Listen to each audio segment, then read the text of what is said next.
Welcome to Speak English Now podcast with your host, Georgiana, the podcast that will help you to speak English fluently with no grammar and no textbooks. Hi everyone, I am Georgiana, founder of SpeakEnglishPodcast.com. My mission is to help you speak English fluently. In this episode, I'll teach you some new expressions. You'll learn different ways to call the American dollar. And after that, you'll practice your English speaking with a funny mini story. In the last part of this episode, I'll tell you what to do if you get bored listening repeatedly. You probably haven't noticed until now, but the truth is that there are many ways to talk about money in English. Today you will learn many expressions that people in the US use when referring to the American dollar. I'll start with the most popular ones: bucks, dough, bread, cheddar, paper, Benjamin or Benji, etc. The following terms are outdated or rarely used: bones, scratch, cheese, lettuce, salad, chips, cake, and cabbage. The dollar has also been referred to as bean or bone. Buck is slang for $1.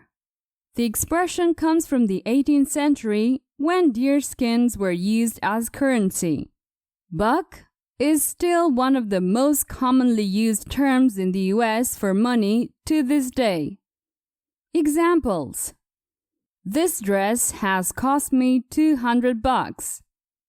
I only got $2 on me.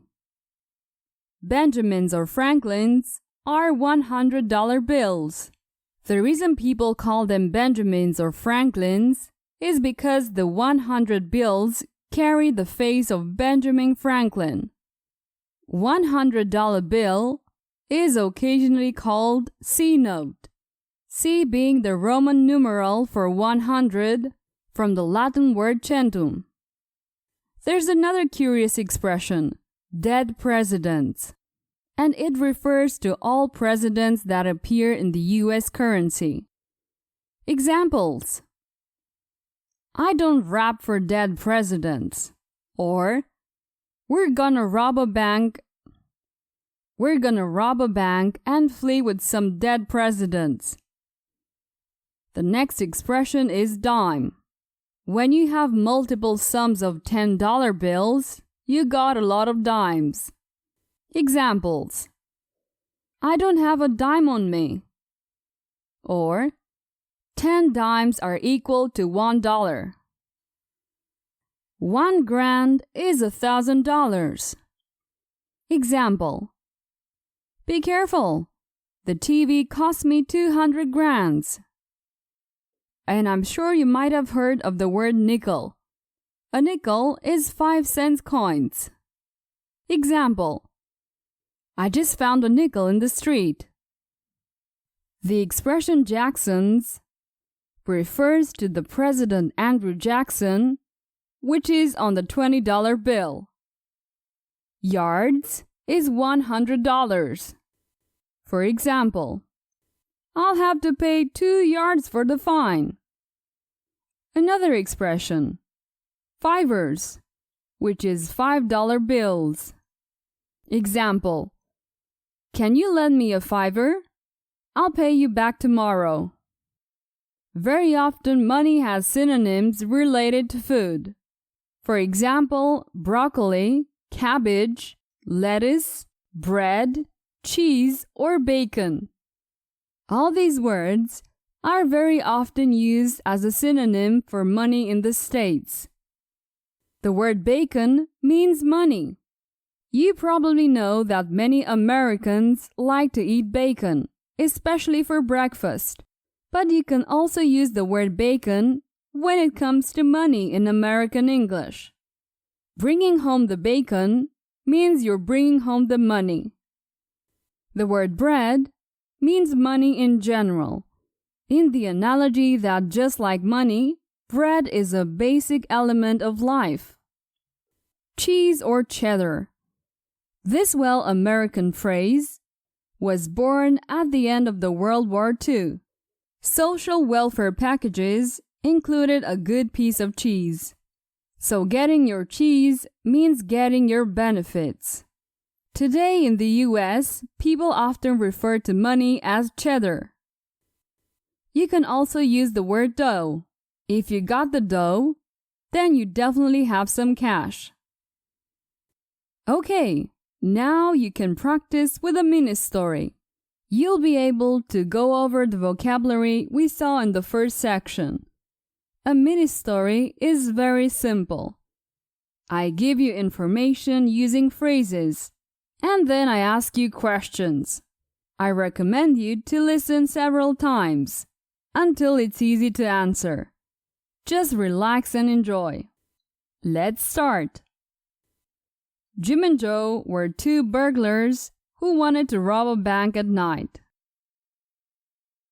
Were they two burglars or two cops?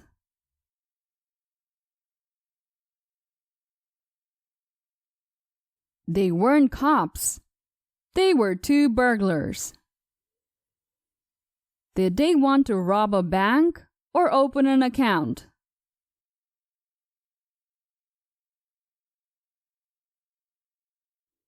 No. They didn't want to open an account. They wanted to rob a bank. What did they want to rob?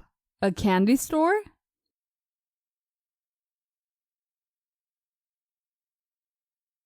No, they didn't want to rob a candy store. They wanted to rob a bank. When did they want to rob a bank?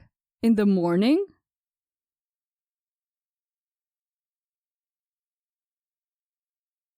No. They didn't want to rob a bank in the morning.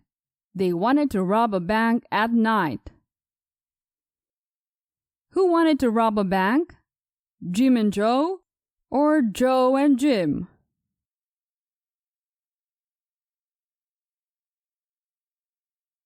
Well, I guess it's the same thing.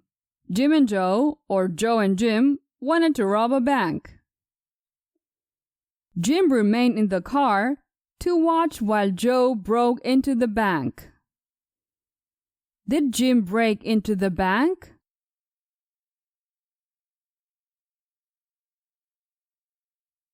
No, Jim didn't break into the bank. He remained in the car. What did Joe do? Did he remain in front of the bank?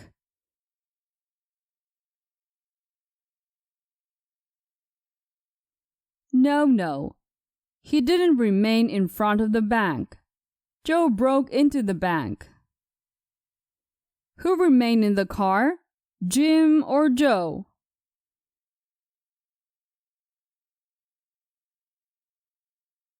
Jim. Jim remained in the car. Joe broke into the bank. Did Jim break the bank?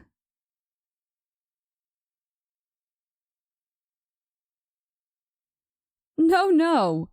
He broke into the bank, which means to get inside without permission. Jim told Joe to take all the Benjamins, but Joe replied that there was no one named Benjamin there. Did Jim tell Joe to talk to Benjamin?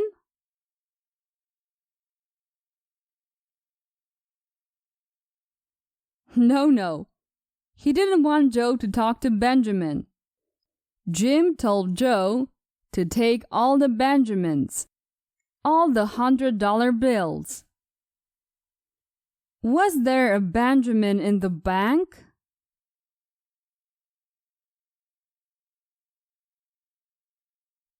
No. There was no one named Benjamin in the bank. Joe was alone. Did Jim tell Joe to take all the Benjamins?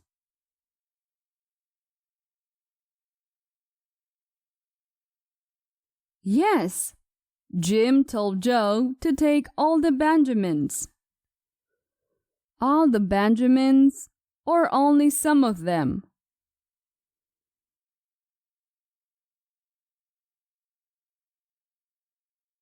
Not only some of them. Jim told Joe to take all the Benjamins. Who replied that there was no one named Benjamin there?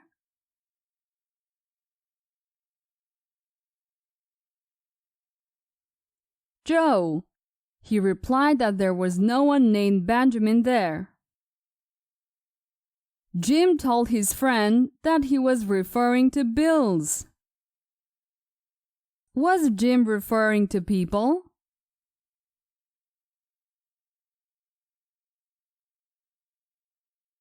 No. Jim wasn't referring to people. He was talking about $100 bills. Who told his friend that he was talking about bills?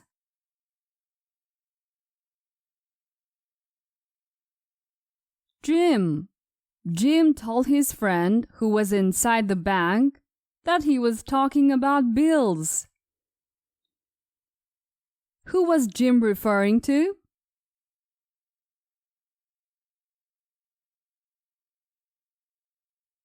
Nobody.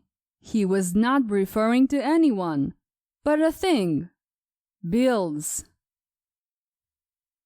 What was Jim referring to?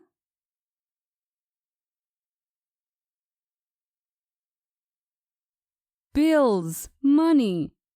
He was referring to $100 bills. Joe, annoyed, answered that there was no one in the bank named Bill either. Was Joe annoyed or pleased with his friend?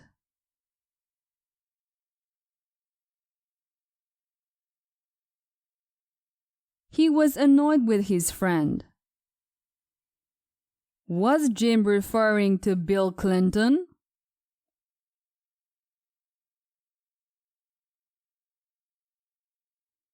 No. Jim wasn't referring to Bill Clinton. Not even Hillary Clinton. He was talking about $100 bills. Did Joe answer there were people in the bank?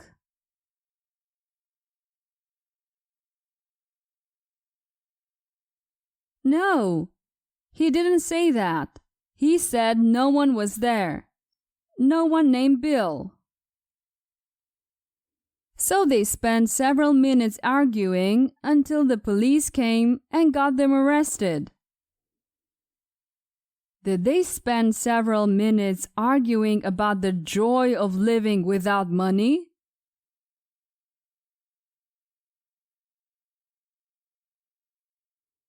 No. They were burglars. They didn't argue about that. It was all a misunderstanding. Who came while they were arguing?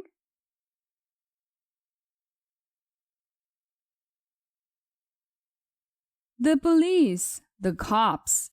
They were arguing when the police arrived. Were they arrested or were they set free by the cops?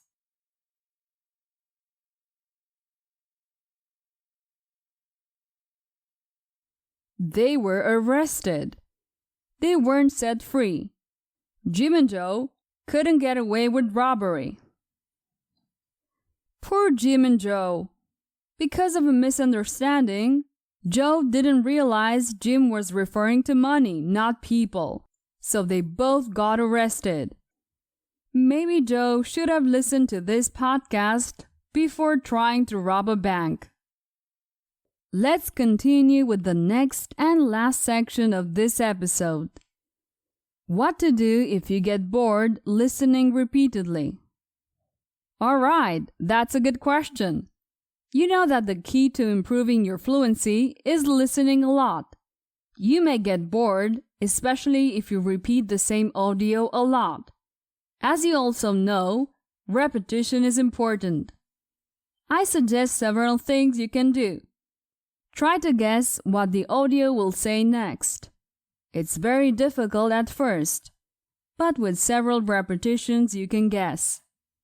Concentrate on the individual pronunciation of each word, especially the words that are more difficult for you.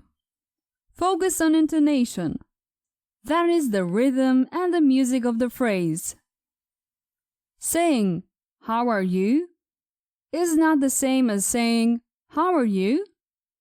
If you are listening to questions and answers, try to answer faster. Also, you can try to give a longer answer.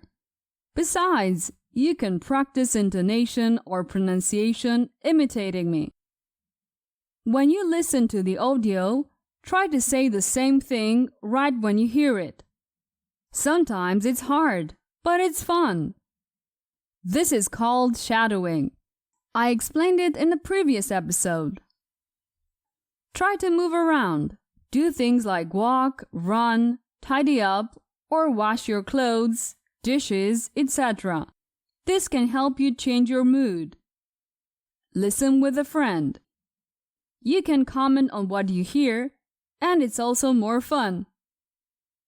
Well, so much for tips on not being bored with listening. It's all in your head. You can use this podcast and my English courses to improve your listening comprehension and your speaking. Go to method.speakenglishpodcast.com and get my free video course along with some samples of my Speak English Now courses. All right, this episode ends right here. Remember to share this podcast with your friends and to leave a comment. See you soon. Bye-bye. Did you enjoy today's episode? Get the transcript now at speakenglishpodcast.com. speakenglishpodcast.com.